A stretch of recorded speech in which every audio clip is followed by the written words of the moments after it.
Para po sa mga hindi nakakaalam, lahat po ng magpapari, including mga magmamadre, may stage po sa kanilang formation na kukunin sa kanila yung cellphone nila or isosurrender nila yung cellphone nila. Now, sa mga nag-a-aspire po ditong mga kabataang lalaki o kabataang babae, wag po kayo kaagad matakot. Kasi hindi naman yun forever na hindi kayo magkaka-cellphone. Pero bakit mahalagang kunin o isurrender yung cellphone? Because there should be a time of listening. A period of listening sa inyong reflection, sa inyong pagninilay. No? That could be 2 years na walang cellphone. Now, imagine, para sa lahat, kaya ba natin na walang cellphone sa 2 oras? Sa 2 araw? Sa 2 taon? Alam niyo po ba na nakaya ko sa 7 taon na walang cellphone?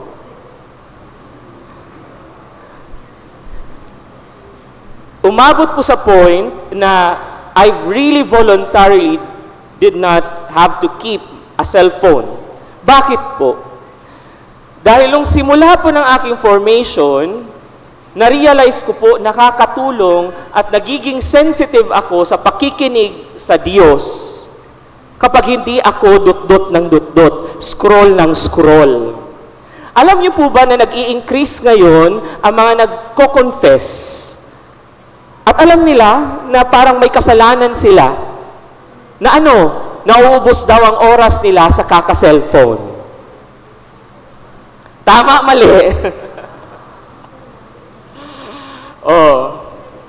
Now, it's not the use of cellphone necessarily na kasalanan yon. Yung pag-aaksaya ng oras, that's a sin. Bakit? Kasi nagsasayang ka ng oras instead of time is a gift given by God and we are not doing it rightly. Rather, we are not using it sa tamang paraan. So, nung bumalik po ako dito, I trained in Australia, nung bumalik po ako dito, required magka-cellphone kahit ayoko. Bakit? Dahil ang mode of communication, messenger. Kakadating ko lang, immediately, may 2 na kaagad na GC kailangan akong ma-member. Yung business GC ng brotherhood namin at yung social GC ng brotherhood namin. Ano yun? Yung business GC, yung tungkol lang sa trabaho. Yung social, pag kunwari, papapicture, kakain kami, ayan, picture, send sa GC na yun. Hindi business related. Dalawa pa lang yun, pagpasok ko. Then, nung na-involve na ako sa different ministries, GC ulit. Ilang ministries yung na-involve ako. At within that, meron yung core group ng ministry na yun, maggagawa pa ng GC. 3 lang naman kaming members. Kaano ka-importante yung GC na yun? 3 lang naman tayo. So, nag-multiply na to the point I was so overwhelmed, hindi na ako makasagot. Kasi parang anong gagawin ko? Buong araw ako sasagot sa GC. Sasagutin ko yung nagsabi ng good morning. Sasagutin ko yung nagpadala ng picture ng have a nice day. Ano iha-heart ko yun? Maubos yung araw ko sa ganun. And so I decided, sabi ko sa kanila, sorry po, pasensya na. I need to leave etong GC na to. Kung may importanteng pag-uusapan, or dapat i-communicate sa akin, i-personal nyo lang po akong i-message. Hope you understand. Kasi hindi ko na po talaga siya nababasa. Why I pushed back? Because I want to keep my sanity. I have to apologize from time to time sa mga brothers. Sorry, I was not able to read it. Kasi may other things na dapat din akong gawin. And I can't cope. And worst, I started to develop this seeming addiction as well, no? Di ba GC lang? And of course, bubuksan mo dapat GC lang. At dahil mahina tayo, bubuksan natin pati na yung Facebook. Ano kaya yung nangyayari ngayon sa Baguio? Binuksan. Naku, may nangyayari palang wildfire sa California. Ano kayo nangyari? Si Facebook may algorithm. No? Kapag 3 seconds kang nag-post dun sa post na yon, ibig sabihin gusto mo yon. I-feed ka niya ng mga ganun. Tapos biglang na-curious ka lang, yung artista, naghiwalay na pala sila. Pero lumampas 4 seconds. Kaya bibigyan ka ni Facebook kayo ng ganun pang information. Hanggat hindi mo na namamalayan, 1 oras ka ng scroll. At dahil na-bored ka na, sasabihin mo ngayon, ay, dapat tigilan ko na to. Bago mo nasarhan, may nakita kang pusa na kumakanta dun sa shared reels. So nag-post ka na naman, bibigyan ka na naman ni Facebook tungkol sa mga animals na nakakatuwa. Father, wala namang harm siguro yun. Pastime lang naman yun. Ilang oras po kayong nag-pastime? Kasi sa pagkakaalam ko ng pastime, mga 5-10 minutes, pahinga lang konting ngiti, tapos balik sa gagawin. Pero ano po yung pastime na 3 to 4 hours na po tayo nagsuscroll? Now, you see the danger of that, my brothers and sisters? Science is already catching up, although hindi pa consensus. Marami na pong mga doktor na nagsasabi, niluluto po ang ating utak every time we get so absorbed with social media.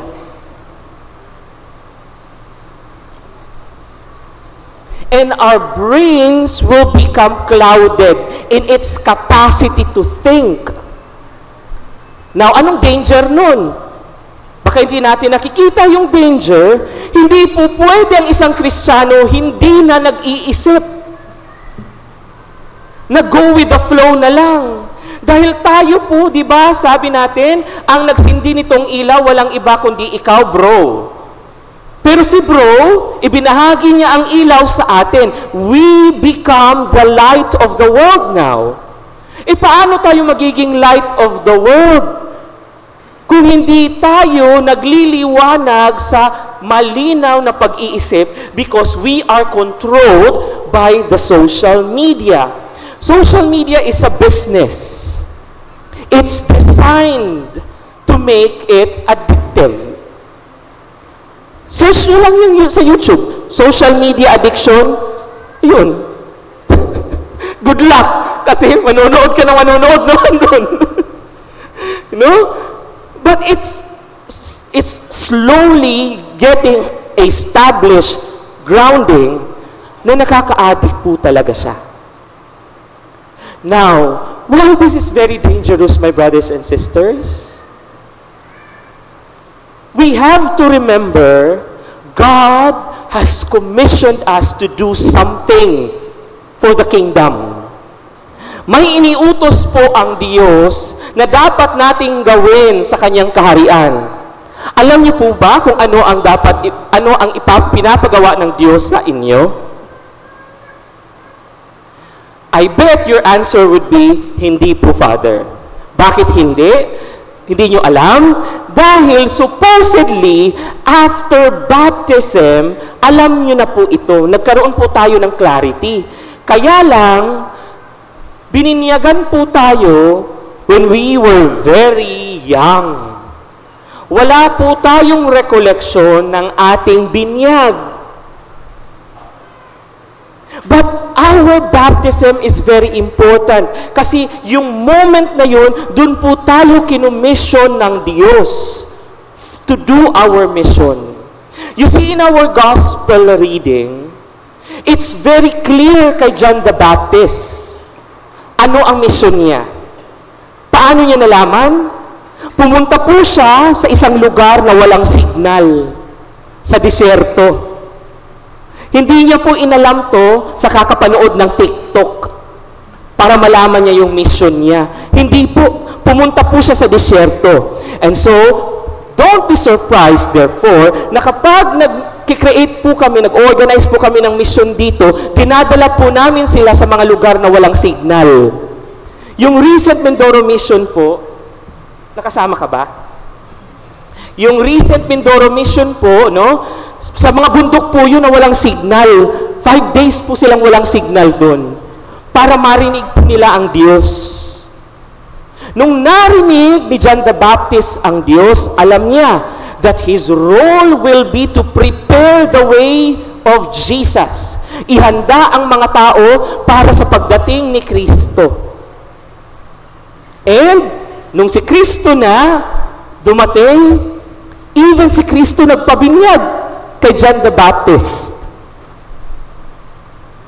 Now, it's important for us to understand na yung River Jordan na yun doon, it's very important yung place na yun, kasi yun po ang last obstacle para makapasok ang bansang Israel sa Israel. No, galing sila sa Ehipto, and then, ano nangyari? Kailangan nilang tawirin ng isang napakalaking body of water. Ano yung body of water na yun? Red Sea. Tapos, saan sila pumunta? Sa walang signal na lugar. Sa disyerto, paulit-ulit na sila, paikot-ikot sila doon for 40 years. Hanggang sa marinig nila ang Diyos. And then, when they were ready, they need to cross the River Jordan. There, they were baptized. You see, tatawagin tayo ng Diyos from our comfort zone towards our mission field.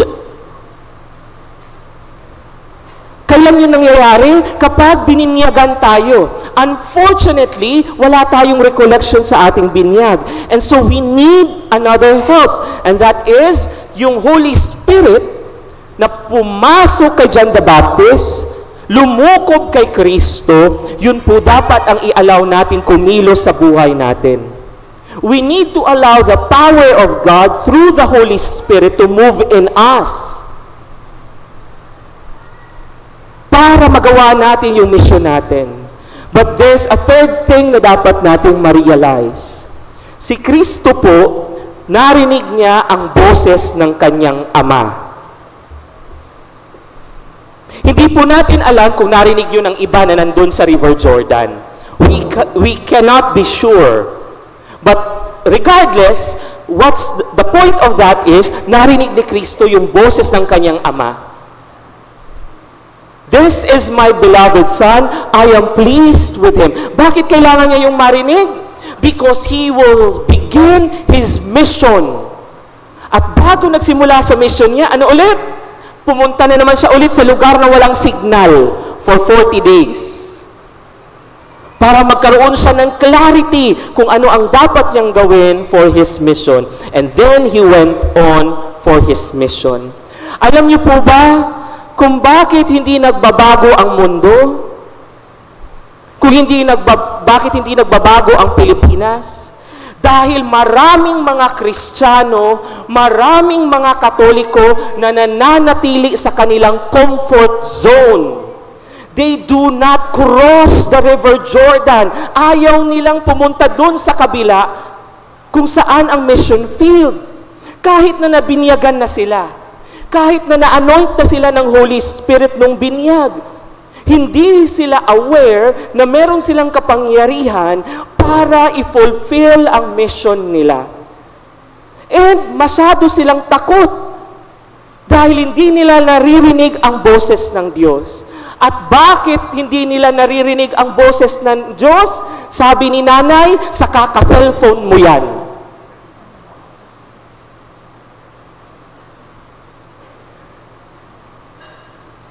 Are we not disturbed? Maraming mga kaluluwa ang mapupunta sa impyerno because we have not fulfilled our mission. We did not cross the Jordan River. We did not allow the Holy Spirit to move through us. We did not listen to the Word of God. Anong iharap natin sa Diyos?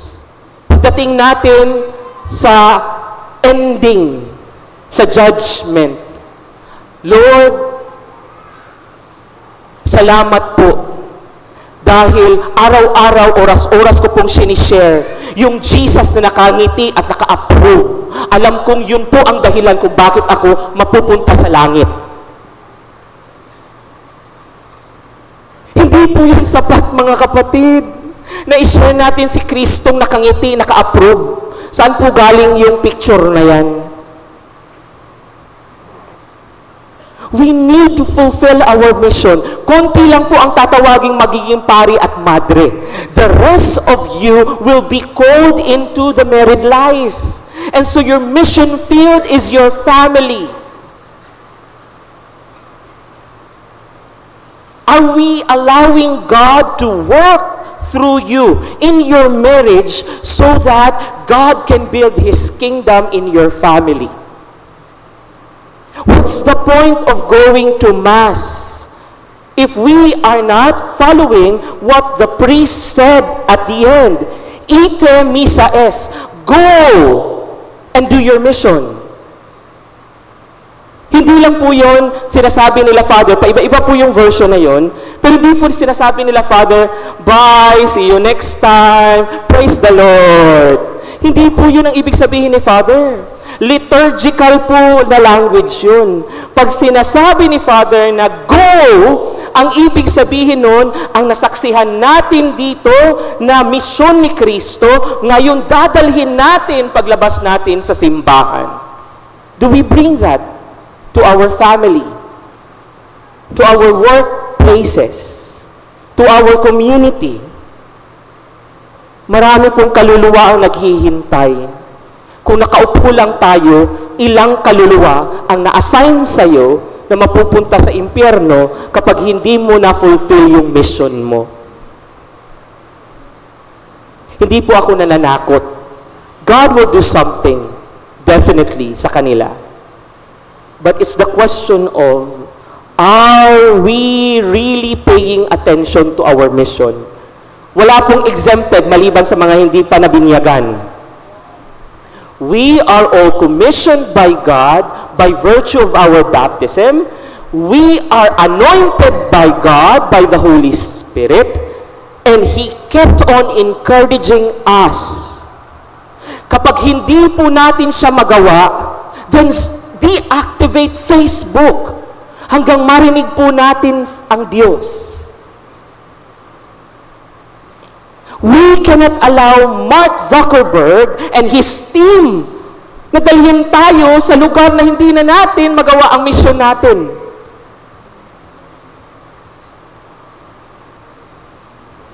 We are called by God every day to do our mission. Sometimes it doesn't have to be big. Yung pagpapalaki lang po ng ating mga anak. Nakikita ba natin ang misyon natin sa kanila?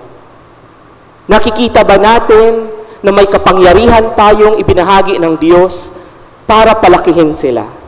And most importantly, in moments when we feel discouraged, naririnig ba natin ang Diyos na sinasabi, anak, pinili kita, mahal kita, kaya mo yan. Amen.